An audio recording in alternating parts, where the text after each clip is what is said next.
रहमतुल्लाहि वबरकातुहू। आज हम अपने चैनल डिप्लोमेटिक न्यूज़ से आज हम अपनी एक बहुत अच्छी, बहुत मेहनतकश और जो हालात इनके पास इनके साथ गुजरे हैं, इन्होंने उसको सरवाइव करते हुए तालीम हासिल की और इस वक्त ये ट्रॉमा सेंटर की स्टाफ नर्स हैं। हम इनसे सवालात करेंगे और आप लोगों को महसूस करेंगे। तो जी मैं सवालात का सिलसिला शुरू करती हूँ। सलमा इनका नाम है। जी सलमा, आजकल आप क्या कर रही हैं और कब से हैं आप ट्रॉमा सेंटर में?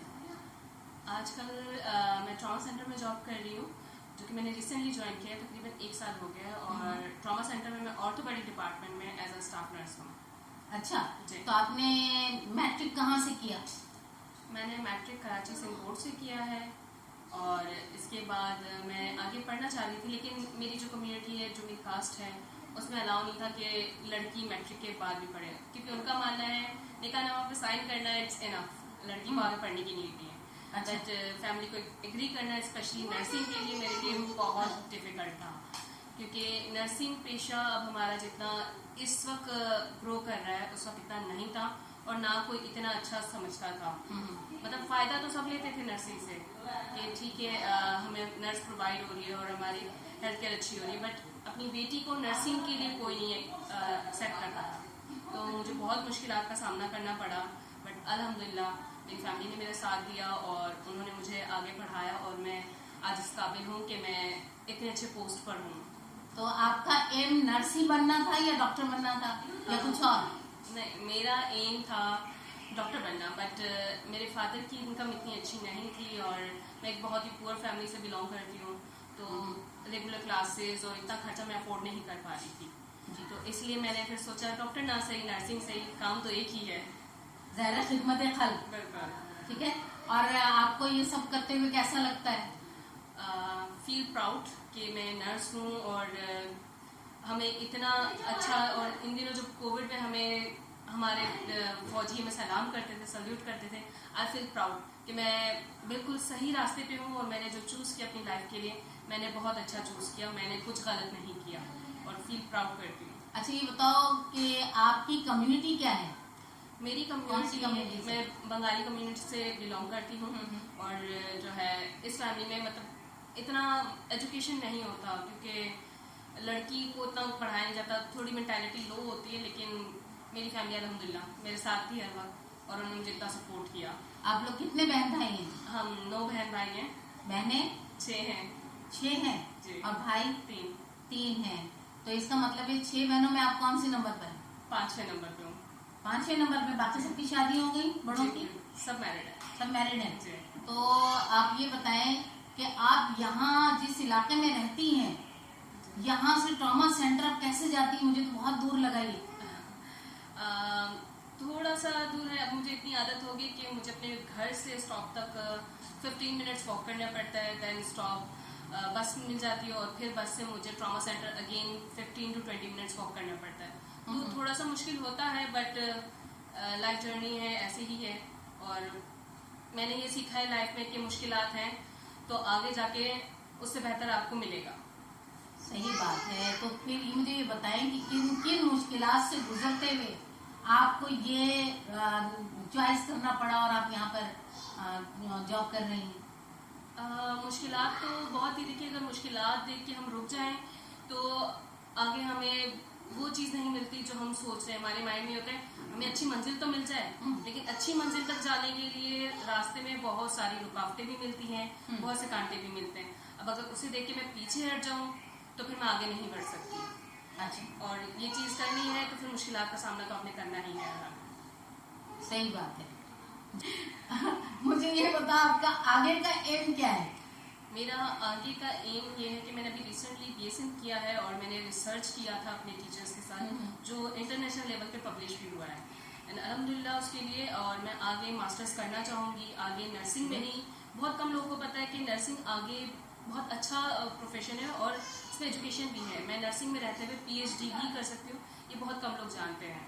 तो मैं ये चाहूँगी कि सबको ये पता चले कि नर्सिंग सिर्फ 4 साल का डिप्लोमा नहीं है, आप उसके आगे जो है बैचलर करते हैं, मास्टर्स करते हैं, देन PhD, और मेरा फोकस PhD है अल्हम्दुलिल्लाह, और इंशाल्लाह ज़रूर मैं इसमें कामयाब होंगी। इंशाल्लाह इंशाल्लाह। अच्छा, कोविड में जो आप लोगों से काम वगैरह करवाया गया ट्रामा में, क्या उसकी पेमेंट हुई गवर्नमेंट की तरफ से या नहीं? अनफॉर्चुनेटली नहीं। हमें गवर्नमेंट ने, मुराद अली शाह साहब ने तो कहा था कि भाई आप रिटर्न पास हैं और हम आपको की जॉब, आपकी सीट देंगे, बट मैं इस चीज़ से उनसे बहुत खफा हूँ कि आपने अपना वादा नहीं निभाया। बिलावल साहब, आपने वादा नहीं निभाया, हमें सीट्स नहीं मिली, हम रिटर्न पास करके अभी तक वेटिंग पे हैं। और उस टाइम पे जब कोविड में आपके गवर्नमेंट के नर्स और डॉक्टर्स पीछे हट गए, हम थे जिन्होंने आपका साथ दिया, उन पेशेंट्स तक हम गए। इवन डॉक्टर पेशेंट तक आते नहीं थे, शीशे के बाहर से ही वो चेक करते थे, हम उन पेशेंट को डील करते थे, उनके सामने जाते थे। उस पेशेंट के पास उसके घर वाले भी नहीं आते थे, सिर्फ हम होते थे। उस कंडीशन में हमने आपका साथ दिया, गवर्नमेंट का साथ दिया, और आपने हमें इसी तरह छोड़ दिया। हमें सीट्स नहीं मिली, हम दर दर भटकते रहे। हमारी फैमिली एक एक दाने को मोहताज हो गई थी, हमें खाने को नहीं मिलता था, हमसे कोई बात नहीं करता था, ये कि हमसे उन्हें कोविड लग जाएगा, जबकि हम ही उन्हें सपोर्ट करते थे, हम उन्हें ट्रीट करते थे। और मैं अपने गवर्नमेंट से ये उम्मीद करूँगी कि वो उस चीज़ पे दोबारा नज़रअंदाज फोकस करें और हमें हमारी सीट दें, ताकि हमारे साथ भी अच्छा हो और हमारा हक अदा हो। हाँ, तकरीबन डॉक्टर्स का भी यही कहना था कि उनको भी सीट्स नहीं मिली और उनके साथ भी कुछ नहीं किया गया। जो जो वादे किए थे सिंध गवर्नमेंट ने वो पूरे नहीं किए। बिल्कुल। तो मुझे ये बताएं कि आया जब आप मरीज को चेक करती थी तो आपको ये खौफ होता था कि आया हमें ना हो जाए? ऑनेस्टली मुझे ऐसा कभी फील नहीं हुआ। हाँ, जब मैं सिविल में ड्यूटी दे रही थी C1 में, और जैसे ही मैं ड्यूटी पर गई और मुझे कहा गया कि सामने वाले रूम में एक पेशेंट है, और आपने उसको चेक करना है, और वो पेशेंट मेल था और उसका कोई मेल स्टाफ नहीं था और कोई फीमेल उनके पास जाने को एग्री नहीं थी कि मेल को हम कैसे टच करें। लेकिन हमें मेडिकल में ये चीज़ सिखाई गई है, आपके पास पेशेंट मेल या फीमेल नहीं है, अगर आप खिदमत करना चाह रहे हैं तो आपने ऐसे ही करना है। अगर आप मेल फीमेल सोच रहे तो आपने, तो ये नहीं था कि मुझे डर था। हाँ, ये ज़रूर डर था उस पेशेंट को जब मैंने देखा, वो कोविड से जो है वो एक्सपायर हो गया था पेशेंट, और उसकी फैमिली भी उसे टच नहीं कर रही थी कि हमें कोविड ना हो जाए। हाँ, ये दर्द ज़रूर हुआ कि उस वक्त घर वालों ने भी छोड़ दिया था, लेकिन हमने नहीं छोड़ा था। और ये ऑनेस्ट कभी उनसे डर नहीं लगा, प्राउड होता था कि ऐसे वक्त में हमें बुलाया गया, हमें इतनी इज्जत दी जाती है और हमें सल्यूट किया जाता है, फील प्राउड। लेकिन उसका सिला अगर अच्छा हो, मुराद अली शाह साहब अपना वादा निभाएं तो बहुत खुशी होगी। इंशाल्लाह ताला हम अपने चैनल के थ्रू जो है आपको एक बिल्कुल इम्प्रूव देंगे और आप जरूर सामने आएंगी, आपकी बातें उनके कानों तक, उनके दिमागों तक पहुंचेंगी, और हम मुख्तलिफ चैनल्स में भी कोशिश करेंगे कि आपकी इस इंटरव्यू को चलाएं और आपको वो मराहत दी जाएं, वो तहफ़्फ़ुज़ दिए जाएं जो कि सिंध गवर्नमेंट ने कहा है और जो आप लोगों को मिलना चाहिए, आपके साथ इंसाफ होना चाहिए इंशाल्लाह ताला। अच्छा, ये बताओ, इसके अलावा भी कुछ और सीखा नर्सिंग के अलावा? नर्सिंग के अलावा मेरा जो शौक था वो पेंटिंग था, जो मैं बहुत टाइम तक करती रही। उसके बाद फिर मैं जिस फील्ड में चली गई, उससे पहले मैं टीचिंग करती रही हूँ, तो कहीं ना कहीं टीचिंग अभी भी दिल में है कि मैं कर सकती हूँ और वो बहुत अच्छा प्रोफेशन है। अगर नर्सिंग से कभी स्किप करना पड़ा, जो मैं नहीं करूँगी, लेकिन अगर स्किप करना पड़ा तो मैं टीचिंग को वापस अपनी लाइफ में लाना चाहूँगी। अच्छा, पेंटिंग्स कहाँ की हैं, कहाँ से सीखी? बचपन से ही मतलब शौक था, मैंने कोई क्लासेस तो नहीं ली, लेकिन ड्राइंग कर करके ऐसे। स्केचेस बनाती थी? स्केचेस नहीं। फिर ड्राइंग किस टाइप की? स्केच बनता तो फिर ड्राइंग होती? नहीं, स्केचेस तो नहीं, पर इनसे तो कलर से ही डायरेक्टली मैं स्टार्ट लेती थी और कुछ ना कुछ न्यू, तो मुझे वो चीज़ अच्छी लगती थी और कुछ ना कुछ अच्छा ही बनता था जो देखने में अच्छा लगता था। बट अगर मैं उसको शायद कंटिन्यू करती तो शायद नाइस नई पेंटर होती मे बी। अच्छा, आपके घर के हालात जो अल्हम्दुलिल्लाह मैं देख रही हूँ, जाहिर है कि एक आप मुतवस्सित खानदान से हैं, मुतवस्सित घराने से आप यहाँ पे, तो जितने मराहिल या परेशानियों से आप गुजर कर यहाँ तक पहुँची हैं, तो आपने क्या महसूस किया? आपके दिल के जज्बात, आपके अंदर के जज्बात क्या हैं? बहुत सारी चीज़ें जो है लाइफ में मिस की हैं कि जो मिलना चाहिए था वो उस वक्त नहीं मिला। मतलब इतनी क्राइसिस थी, बहुत से लोगों का एक नॉर्मल लाइफ गुजरती है बचपन खेल कूद के, हमें वो चीज़ नहीं मिली है, हमने उस चीज़ को बहुत मिस किया। तकरीबन हम सब भाई बहन हैं, क्योंकि एक पुअर फैमिली से होना अपने आप में एक चैलेंज होता है, तो फिर भी हम इसमें खुश हैं कि अगर बहुत चीज़ें नहीं मिली तो अल्लाह ताला ने बिन मांगे बहुत सारी चीज़ें दी भी हैं जो हमने कभी तवक्का भी नहीं की थी, लेकिन अल्लाह ताला ने बिना मांगे ही हमें दे दी। और यहाँ अगर मैं खड़ी हूँ तो मेरे ख्याल से मेरे अल्लाह ताला की बहुत बड़ी नेमत है, उनकी रहमत मेरे साथ है कि मैं आज यहाँ पर हूँ। सलमा, अगर आपको मौका मिले बाहर जाने का तो आप क्या करेंगी?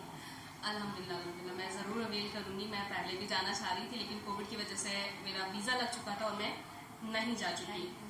लेकिन अब जो है इंशाल्लाह अनकरीब मैं बाहर जाऊँगी और ये गुड न्यूज़ मैं आप लोगों को दूँगी ज़रूर। यानी कोशिशें चल रही हैं? जी बिल्कुल बिल्कुल कोशिशें चल कहाँ रही की? हैं। फ़िलहाल सऊदीया की है और साथ ही साथ कुवैत की है। गुड, कुवैत की तो ज़्यादा अच्छा है। अच्छा, ये बताएं कि आपका शादी का कुछ क्या इरादा है? शादी का बिल्कुल इरादा है। अभी तक तो मैं स्टडी में इतना बिजी थी कि पहले नर्सिंग, फिर उसके बाद बैचलर, और अब मैं कंप्लीटली अपनी एजुकेशन से फ्री हूँ, तो मैं शादी के लिए सोच सकती हूँ। हाँ, कोई अच्छा इंसान मिल गया जो मेरी फैमिली को समझ में आया तो बिल्कुल। फैमिली को समझ में आया या तुम्हें समझ में आया? डिसाइड तो फैमिली ने करना होगा ना, पहले तो सारी चीज़ें फैमिली ही डिसाइड करेंगे, देन मैं डिसाइड करूँगी। तो ये जो इतनी दूर ट्रॉमा से यहाँ इतनी दूर, मेरी नज़र में बहुत दूर है, तो क्या आप लोग करीब क्यों नहीं रहने का सोचते हैं? क्या वजह? एक्चुअली मेरी मदर शुरू से ही आ रही हैं और इनको बाकी एरिया के मुताबिक ये जगह ज़्यादा बेहतर लगती है कि यहाँ पे वो चीज़ें जैसे बाहर की चीज़ें, बाहर के एरिया में ना होता है लड़ाई झगड़ा फसाद, ये चीज़ें यहाँ नहीं मिलती हैं। अच्छा। यहाँ कोई इस तरह की चीज़ नहीं होती, तो उनको ये जगह मुनासिब लगती है। और यहाँ रहकर भी अल्हम्दुलिल्लाह हमने इतनी एजुकेशन हासिल की है, मेरी मदर ने इतना सपोर्ट किया है। तो यानी आपका ये इलाका पुरअमन है? बिल्कुल बिल्कुल पुरअमन इलाका है। यहाँ पे कोई इस तरह की फसाद, लड़ाई झगड़े, इस तरह की चीज़ें नहीं है। कुछ और बताना चाहोगी या कुछ और कहना चाहोगी सलमा? हाँ बिल्कुल, मैं लड़कियों को मोटिवेट करना चाहूँगी कि आप किसी भी कम्युनिटी से हैं, किसी भी कास्ट से बिलोंग करती हैं, अगर आप पढ़ना चाहती हैं और एजुकेशन लेना चाहती हैं तो प्लीज़ ज़रूर कोशिश करें। और मेरा तो मेरी मदर से डायलॉग था, मैं अनपढ़ पैदा हुई, अनपढ़ मरूंगी नहीं, तो वो तो जो भी है, लेकिन प्लीज़ आप लोग अपनी एजुकेशन को मत छोड़ें। देखिए अब वो ज़माना है कि एक बंदर से घर नहीं चलता, आप एजुकेशन लेगी, स्पेशली लड़कियों को बहुत सारी चीज़ें बर्दाश्त करनी पड़ती है। आप अगर एजुकेशन लेती हैं तो कल को ये एजुकेशन आपके लिए बहुत बेनिफिशियल होता है कि समटाइम आपके मैरिज लाइफ में आपको सपोर्ट करना पड़ जाता है। आप अच्छा पढ़ेंगी लिखेंगी, एजुकेशन होगा, आपके पास कोई डिग्री होगी, कोई भी XYZ डिप्लोमा होगा, तो आप अपने ही हस्बैंड को सपोर्ट कर सकेंगी, अपनी फैमिली को सपोर्ट कर सकेंगी, उनका राइट हैंड बन सकती हैं। तो अगर आप अच्छी सोच रखती हैं तो अच्छी सोच को कभी रोकना नहीं चाहिए। आप अपनी फैमिली से बात कर सकते हैं और उसको आगे लेके चल सकती हैं, क्योंकि आज अगर आप स्टेप लेंगी तो कल वो आपके लिए अच्छा साबित होगा और वो ज़रूर होगा। तो प्लीज़ रुकेगा नहीं। और एजुकेशन के लिए, फीमेल की एजुकेशन के लिए तो मैं ज़रूर सबसे कहूँगी अपनी बेटियों को पढ़ाएं, प्लीज़ पढ़ाएं। तो जनाब, ये थी ट्रॉमा सेंटर की स्टाफ नर्स सलमा, जो मुख्तलिफ हालात से गुजरते हुए एक गरीब ख़ानदान, एक गरीब तबके से ताल्लुक़ रखते हुए, जिन्होंने यहाँ पर अपनी एजुकेशन जारी रखी और मज़ीद एजुकेशन जारी रखने का इरादा करती हैं, इरादा रख रही हैं कि ये आइंदा इनको, इनका एम, इनकी मंजिल डॉक्टर बनना है। और हो सकता है डॉक्टर के अलावा भी इनका ज़हन में कुछ आ जाए तालीम हासिल करते करते। तो मैं ये चाहूँगी आप हमारे डिप्लोमेटिक न्यूज़ के ज़रिए कोई अच्छा सा पैगाम, देखिए अभी आपने ख़वातीन को बताया, फैमिलीज़ को बताया कि बच्चों को पढ़ाना बहुत ज़रूरी है किसी भी हाल में, तो आप क्या चाहेंगी कि क्या मरीजों के लिए, क्या नर्स को इतना खिदमत गुजार होना चाहिए, डॉक्टर्स को भी होना चाहिए, नर्स को भी होना चाहिए और मुख्तलिफ इस बॉयज़ को भी होना चाहिए या नहीं? बिल्कुल, देखिए चाहे नर्सिंग है या डॉक्टर है, हमें हमारा प्रोफेशन ज्वाइन करने से पहले हल्फ लिया जाता है कि हम जो करेंगे खुदा को हाजिर नाजिर जानकर करेंगे और बिल्कुल खुदा के लिए ही उनकी ट्रीटमेंट की जाती है।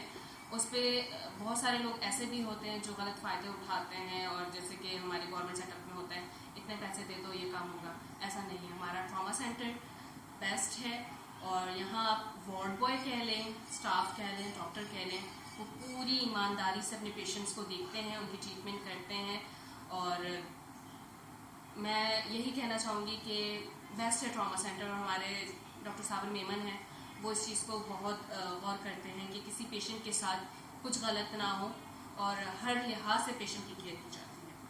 Good, very good. अच्छा मुझे ये बताएं कि कभी आपने मरीज की बहुत अच्छी आयादत की हो और वो सेहतमंद होके जा रहा है या जा रही है, तो उनके घर वाले आपको कभी प्यार मोहब्बत से कुछ पैसे या कुछ चीज देने की करते हैं, तो क्या आप उसको अवेल कर लेती हैं या नहीं?